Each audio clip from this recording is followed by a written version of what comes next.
Fala galera, beleza? Sejam bem-vindos de volta, professor lá na área, e vamos juntos para o nosso quarto bimestre. Até que enfim, tá chegando ao fim, hein? Quarto bimestre, e nesse bimestre a gente vai trabalhar sobre momentos de tensão. Sim, a gente vai ver quando o mundo quase acabou, ficou dividido ao meio. Nós vamos falar sobre a Guerra Fria. E para você não sair falando besteira dizendo que foi uma guerra no inverno, vem comigo. É hora da história.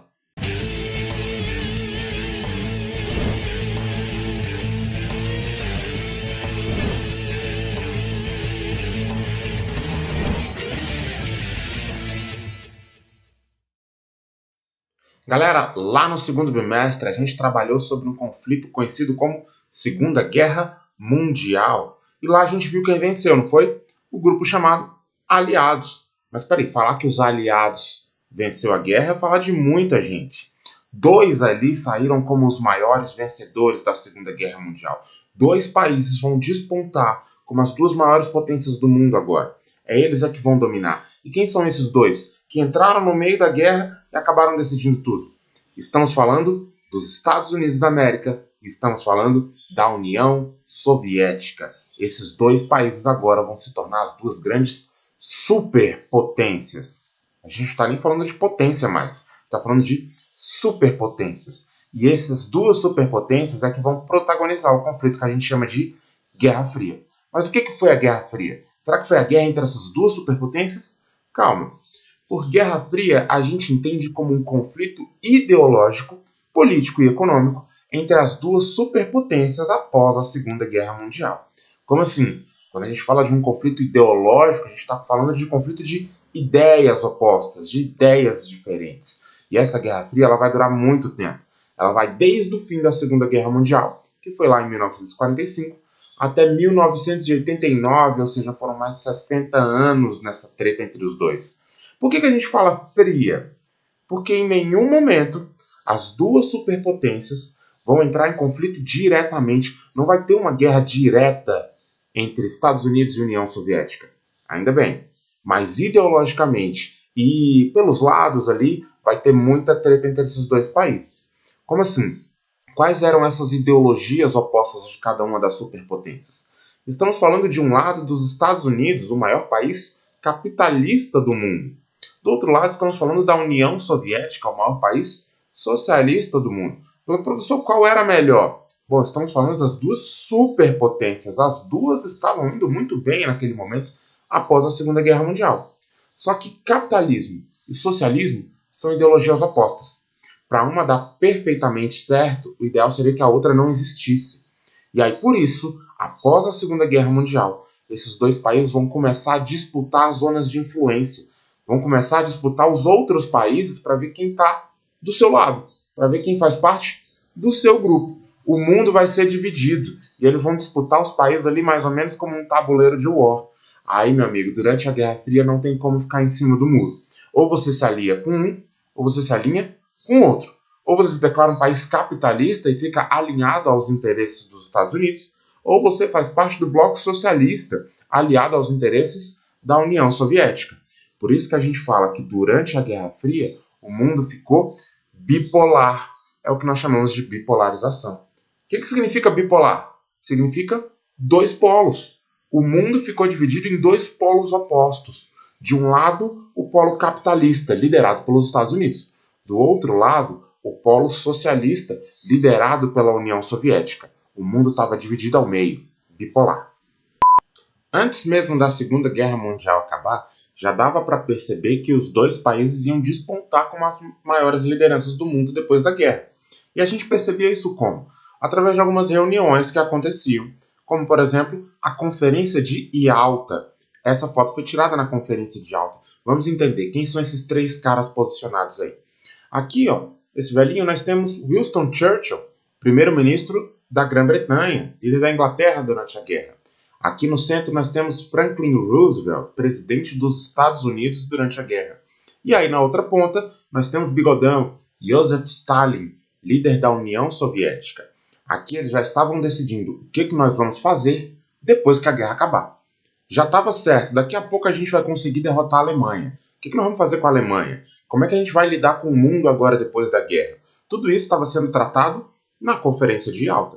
Além disso, depois que a guerra acabou, eles realizaram outra conferência em Potsdam, na Alemanha, ou seja, lá na própria Alemanha. Aqui a Alemanha já tinha sido derrotada. E aí se reuniram novamente. Quem nós temos aqui? De novo, o velhinho Winston Churchill, líder da Grã-Bretanha. Aqui no centro, nós temos outro presidente dos Estados Unidos. Eles mudaram nesse período. O Harry Truman. E aí na ponta, bigodão de novo, Joseph Stalin, líder da União Soviética. Na Conferência de Potsdam, ficou definido algumas coisas importantes. O principal assunto da Conferência de Potsdam era o que nós vamos fazer com a Alemanha. Afinal de contas, foram 2 guerras mundiais que a Alemanha tinha dado trabalho para eles, não é? Como é que a gente vai organizar a Alemanha agora? O que a gente vai fazer com a Alemanha? Qual vai ser a punição da Alemanha nessa Segunda Guerra Mundial? Tudo isso foi definido na Conferência de Potsdam. Mas o principal é o que fazer com o território da Alemanha. Ficou decidido lá que, pelo menos por enquanto, os alemães não controlariam seu próprio território. A Alemanha foi dividida em 4 partes, 4 zonas de influência. E a gente consegue ver nesse mapa aqui. Tem a parte em que era controlada pela União Soviética, outra parte controlada pela Grã-Bretanha, outra parte controlada pela França, outra parte controlada pelos Estados Unidos. Professor, e a Alemanha controlava qual? Nenhum. Pelo menos por enquanto, a Alemanha perdeu o controle de seu próprio território. Mas serão zonas de influência.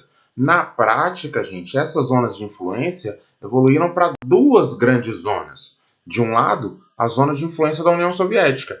Do outro lado, a zona de influência dos Estados Unidos. Isso evoluiu tanto que os 2 países se separaram. Sim, durante a Guerra Fria não havia uma Alemanha, mas sim 2 países diferentes. De um lado, nós tínhamos a Alemanha Oriental. A Alemanha Oriental era influenciada pela União Soviética, então ela era socialista. Do outro lado, nós tínhamos a Alemanha Ocidental.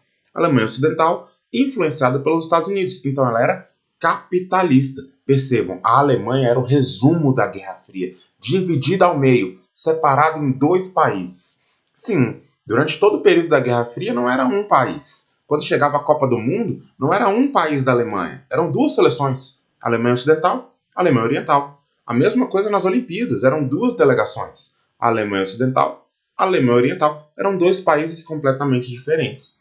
Mas aí eu pergunto, o que fizeram com a capital? O que fizeram com Berlim? A mesma coisa. Berlim era importante demais para deixar na mão de um só. Se a gente olhasse naquele outro mapa, Berlim está do lado da Alemanha Oriental. Mas Berlim também foi dividida ao meio. De um lado, nós temos a Berlim Ocidental, capitalista, influenciada pelos Estados Unidos. Do outro lado, nós temos a Berlim Oriental, socialista, influenciada pela União Soviética. Imagina, gente, pegar a tua cidade. Imagina pegar o Gama, dividir o Gama ao meio.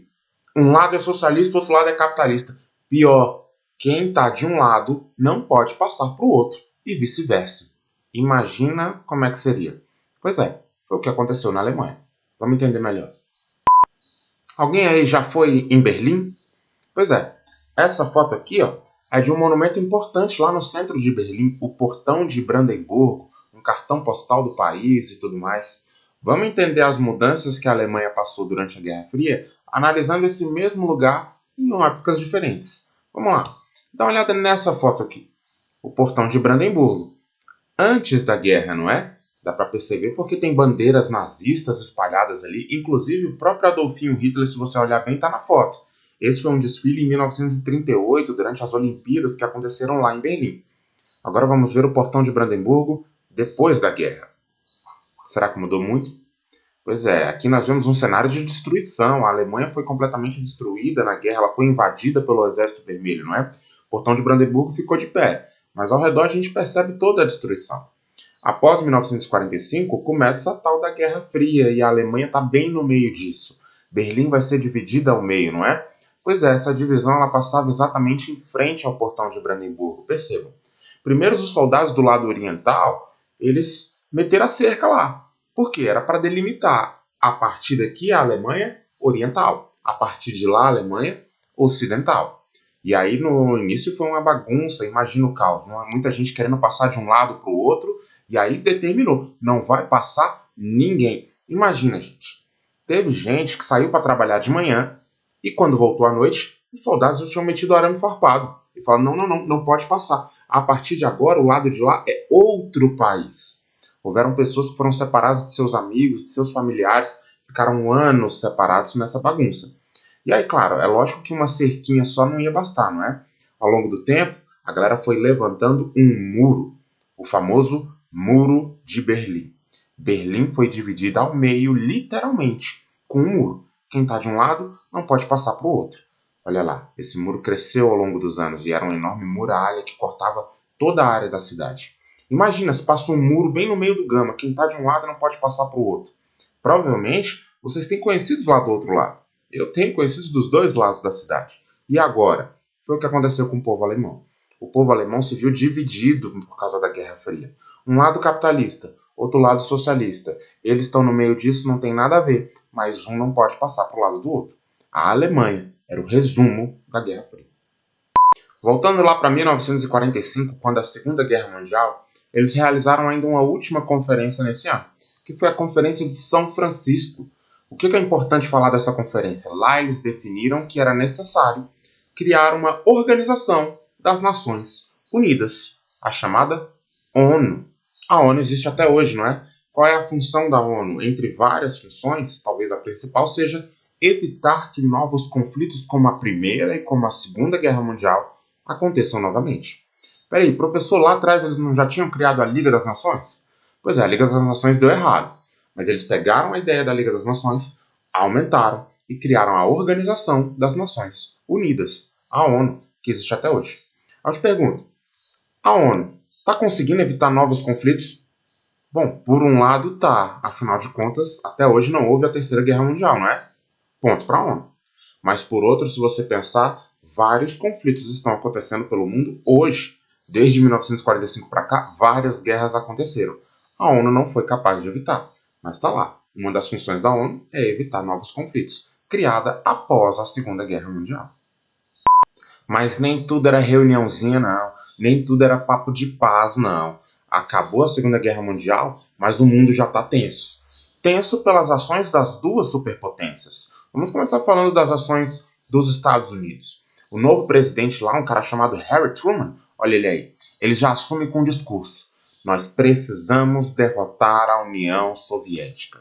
Eita, mas peraí, acabou de acabar uma guerra e aí você já está com outro inimigo? Sim, esse inimigo já estava claro. Para o maior país capitalista do mundo, o socialismo era o inimigo. E aí o Harry Truman ele assume com esse discurso. Os países capitalistas precisam se defender da ameaça comunista. Isso, eles chamavam de ameaça, sim. E aí, todas as práticas que os Estados Unidos tomou para impedir que o socialismo avançasse no mundo, nós chamamos de doutrina Truman. Como assim? Os Estados Unidos ia fazer o que for para impedir que uma revolução acontecesse em qualquer país do mundo. Porque se uma revolução acontece, esse país vira socialista. E aí fica do outro lado. Então, os Estados Unidos não ia medir esforços. Se precisar dar dinheiro, dá dinheiro. Se precisar fazer um golpe de Estado, faz um golpe de Estado. Ou seja, o Brasil foi influenciado por algumas medidas da chamada doutrina Truman. O mundo ali capitalista foi influenciado por algumas medidas da doutrina Truman. E aí uma delas, importante, é o que nós chamamos de o Plano Marshall. O que era o Plano Marshall? O general Marshall chegou e virou para o presidente e falou: presidente, já que a gente vai impedir deles se tornarem socialistas, a gente não pode deixar eles quebrados. Afinal de contas, tem muito país na Europa destruído por causa da guerra, não é? Se a gente deixar eles destruídos, é provável que aconteça uma revolução lá. Não podemos deixar. Então vamos ajudar eles com dinheiro. Por isso que veio o Plano Marshall, por causa desse general Marshall. Era um plano de ajuda financeira aos países da Europa que estavam devastados. Tá quebrado? Tá precisando de grana para se reconstruir? Os Estados Unidos ajuda, porque se esse país se reconstruir, ele vai ficar do lado capitalista. Olha só como nada é de graça, tudo é por interesses. Esse era o Plano Marshall para impedir que outros países se tornassem socialistas. Percebam, olha o Plano Marshall em ação aqui. Essa é uma placa lá na Alemanha. Aí eu pergunto, qual Alemanha? A Alemanha Ocidental, claro. A Alemanha Ocidental é que vai receber dinheiro dos Estados Unidos. A Alemanha Oriental agora faz parte de outro bloco. A Alemanha Ocidental recebeu ajuda forte dos Estados Unidos para se reconstruir. A Alemanha era peça-chave na Guerra Fria. Até porque estava um ali do lado do outro. Berlim Ocidental, Berlim Oriental. Berlim Ocidental precisava mostrar para todo mundo que ela era mais desenvolvida. O capitalismo dos Estados Unidos queria fazer essa propaganda e mostrar, olha só como nós somos melhores. Os nossos prédios são mais altos, o nosso país é mais reconstruído, a nossa economia está mais forte. Então a Alemanha Ocidental recebeu dinheiro forte do Plano Marshall. Só que na Guerra Fria, tudo que um lado faz vai ter reflexo no outro lado. O Plano Marshall foi o programa de ajuda dos Estados Unidos, ou seja, do bloco capitalista. A União Soviética não deixou barato e criou o plano dela também. Se os Estados Unidos e o bloco capitalista tinham o Plano Marshall, a União Soviética e o bloco soviético, o bloco socialista, montou a Comecon. O que era a Comecon? Era a mesma coisa que o Plano Marshall, afinal de contas, os países menores precisam de ajuda. E essa ajuda para que eles não se tornem capitalistas. Ou seja, olha os dois países aí puxando como se fosse um cabo de guerra para ver quem dominava o mundo, para ver quem tinha mais território, para ver quem tinha mais zonas de influência. E aí os dois planos, tanto o Plano Marshall como o Comecon, eram importantes nisso, mas as alianças militares também eram. A Segunda Guerra Mundial tinha acabado, mas durante a Guerra Fria era sempre necessário estar alerta, porque um conflito mundial poderia voltar a acontecer a qualquer momento. E aí as potências sabiam disso, eles não estavam sozinhos. Vamos relembrar, lá na Primeira Guerra Mundial, foi quem contra quem? Foram os grupos, não é? Não eram as panelinhas, não eram as alianças. Pois é, na Segunda Guerra Mundial também. Não tinha os aliados, não tinha o eixo. Sim, todo mundo sabia que se uma nova guerra acontecesse, não seria individual. Seriam entre grupos, seriam com alianças militares. E aí o lado capitalista foi lá e fez a sua. É a chamada Organização do Tratado do Atlântico Norte, a OTAN. O que é a OTAN? O que é? Porque ela existe até hoje. Era a aliança entre os países do bloco capitalistas. E aí, como o nome diz, do Tratado do Atlântico Norte, ou seja, só do hemisfério norte. E aí, quem fazia parte da OTAN? Os Estados Unidos eram os grandes líderes, mas tinha todos os países da Europa Ocidental, capitalistas, e o Canadá, que também é ali do Atlântico Norte. Como assim? A aliança é o seguinte, mexeu com um, mexeu com todos. Você pode, se alguém mexer com qualquer um desses países da OTAN, quem é que ia entrar na guerra? Todo mundo. Ia entrar também os Estados Unidos. O outro lado viu os Estados Unidos montando a OTAN e não deixou barato. Foi lá e também montou a sua panelinha. Qual era a panelinha do Bloco Socialista? O Pacto de Varsóvia. O Pacto de Varsóvia era a aliança entre os países do Bloco Socialista, lideradas pela União Soviética. Como assim? Todos os países da Europa Oriental e a União Soviética faziam parte dessa aliança. Mexeu com um, mexeu com todos. Ou seja, se fosse para rolar uma guerra, seria quem contra quem? Estados Unidos contra a União Soviética? Não. Ia ser OTAN contra Pacto de Varsóvia. A guerra foi fria, mas foi tensa, porque essa guerra ameaçou acontecer em vários dos momentos. E aí, se fosse rolar essa guerra, vamos entender no mapa. Quem contra quem? No globo ali, todo mundo que está de azulzinho faz parte da OTAN. Todo mundo que está de vermelhinho faz parte do Pacto de Varsóvia. Vamos colocar no mapa para entender melhor. Essa era a divisão das alianças militares durante a Guerra Fria. Se fosse para rolar uma guerra, seria a OTAN versus Pacto de Varsóvia. Fala, professor, que país é aquele ali no meio que está com cores diferentes? A Alemanha, gente. A Alemanha está bem no meio disso, não é? A cidade de Berlim está bem no meio disso. A Berlim Oriental, a Alemanha Oriental, fazia parte do Pacto de Varsóvia. A Berlim Ocidental, a Alemanha Ocidental, fazia parte da OTAN. Eita, se fosse rolar uma guerra, a Alemanha está de novo no olho do furacão. Para a tensão ficar maior ainda, durante a Guerra Fria aconteceu o que a gente chama de corrida armamentista. Como assim? As duas potências, além de montarem as suas panelinhas, elas correram para se armar, para produzir cada vez mais armas. Corrida armamentista foi a busca pelo desenvolvimento bélico. Como assim bélico? De armas, para a guerra. Vamos lembrar, lá no final da Segunda Guerra Mundial, os Estados Unidos tinham uma tecnologia de guerra que ninguém tinha. A bomba atômica, não é? Quando os Estados Unidos soltam a bomba atômica no Japão, não foi só para derrotar o Japão. Foi um recado. Foi mostrando já para a União Soviética. Olha o que eu tenho, não mexam comigo. O recado foi dado. A União Soviética viu. Pouco tempo depois, a União Soviética anuncia para o mundo: nós também temos a bomba atômica. Pronto, percebam como a Guerra Fria era um momento tenso. Eles se odeiam, eles estão ameaçando atacar um ao outro a todo momento, só que todo mundo tem muita arma. É um apontando uma bomba atômica para o outro. E aí, durante a Guerra Fria, eles foram se armando cada vez mais. Pouco tempo depois, a União Soviética anunciou que tinha uma bomba mais forte que a bomba atômica. Os Estados Unidos foi lá e criou uma nova bomba mais forte que a União Soviética tinha. E aí nisso eles foram se armando cada vez mais com armas de assalto, com tanques de guerra mais fortes, com aviões mais tecnológicos. Para que isso? Primeiro, para estar preparado. Segundo, para mostrar, olha como o meu sistema econômico é melhor que o seu. O meu consegue produzir armas melhores. Aí o outro ia lá e falava, ah, é? Não, o meu consegue fazer melhores. E produzia outras armas. Gente, nisso o mundo ia ficando tenso. Imagina se alguém resolve declarar guerra contra o outro. Imagina se Estados Unidos e União Soviética entram em guerra diretamente. Era o fim do mundo. Por quê? Porque são duas potências com arsenal nuclear. As duas apontando uma para o outro. As duas potências sabiam que se atacasse o outro inimigo, ela poderia sofrer também. E aí nisso ela corria para se armar cada vez mais, sem nunca atacar o outro. Mas essa não foi a única corrida. Além da corrida armamentista, a Guerra Fria vivenciou também o que nós chamamos de corrida espacial. Como assim, professor? Uma corrida no espaço? Mais ou menos. É uma corrida para o espaço. Por corrida espacial, nós entendemos como a busca pelo desenvolvimento tecnológico por parte das duas superpotências. Se eles estavam correndo para se armar, eles também estavam correndo para desenvolver em tecnologia. Tecnologia em todos os âmbitos, inclusive tecnologia espacial. Qual a lógica disso, professor? Tem lógica sim. A primeira lógica é dizer o seguinte, olha como o meu país ele é mais desenvolvido. Ele tem mais tecnologia, logo o meu sistema é melhor. Essa disputa era em tudo, gente, inclusive na disputa tecnológica.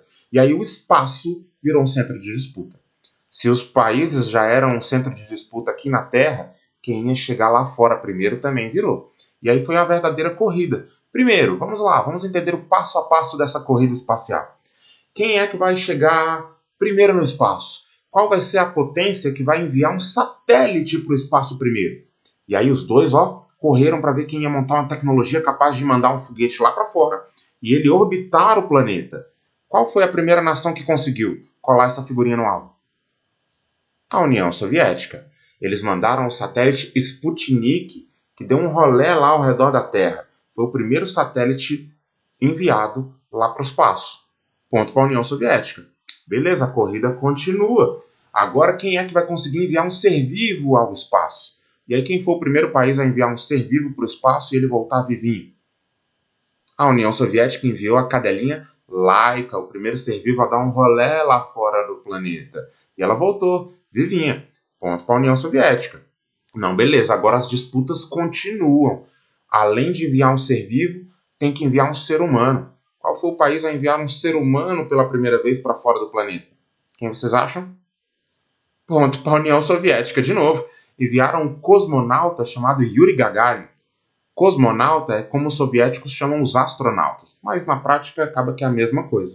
Yuri Gagarin foi o primeiro ser vivo a ser enviado para fora do planeta e dar uma volta lá na Terra e depois voltar para contar o que ele viu. Tanto que ele tem uma frase famosa que ele diz, a Terra é azul. Você fala, duh. Não, gente, ele foi o primeiro a ir lá e olhou de fato e falou, a Terra é azul.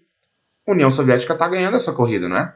Faltava a linha de chegada, o ponto final. E qual era o ponto final nessa corrida espacial? Qual a última figurinha aqui do nosso álbum? Qual vai ser a primeira superpotência a chegar na Lua? Tem que pousar na Lua. Mais do que isso, tem que descer da nave. Tem que dar uma volta lá, tem que pisar na Lua. E aí qual foi o primeiro país a conseguir fazer isso? Os Estados Unidos da América. E ainda fizeram mais. Transmitiram para todo mundo assistir. Neil Armstrong foi o primeiro astronauta a chegar lá. E aí ele dá aquela corridinha lá na Lua e aí ele fala uma frase que ficou bem famosa. Um pequeno passo para o homem, um grande passo para a humanidade. Teorias da conspiração. Tem muita gente que acha que os Estados Unidos nunca chegou na Lua. Que isso tudo, na verdade, foi uma grande mentira, uma farsa. Professor, é verdade. Eles gravaram lá em Hollywood, transmitiram para o mundo inteiro e falaram que eles tinham chegado na Lua. Olha essa bandeira, professor. Tem vento na Lua? Pois é. Essa parte das teorias da conspiração a gente nem vai entrar. Eu deixo para vocês se acreditam ou não. Se me perguntarem, Professor, o homem chegou na Lua? Eu falo, chegou e passou na televisão ainda. Eu acredito. Mas percebam, até para isso era uma disputa ideológica, era para mostrar que consegue. Os Estados Unidos disse que conseguiu primeiro. Vamos acreditar neles, né? Mas aí, o que você acha? Chegou na Lua ou não chegou? Aí você deve estar se perguntando, mas que besteira, para que gastar esse tanto de grana para enviar o homem à Lua? Mudou em quê? Não mudou nada na vida, só para mostrar que era melhor? Bom, era para mostrar que era melhor, era para mostrar que consegue, mas isso teve grandes consequências na nossa vida. Sim, até hoje.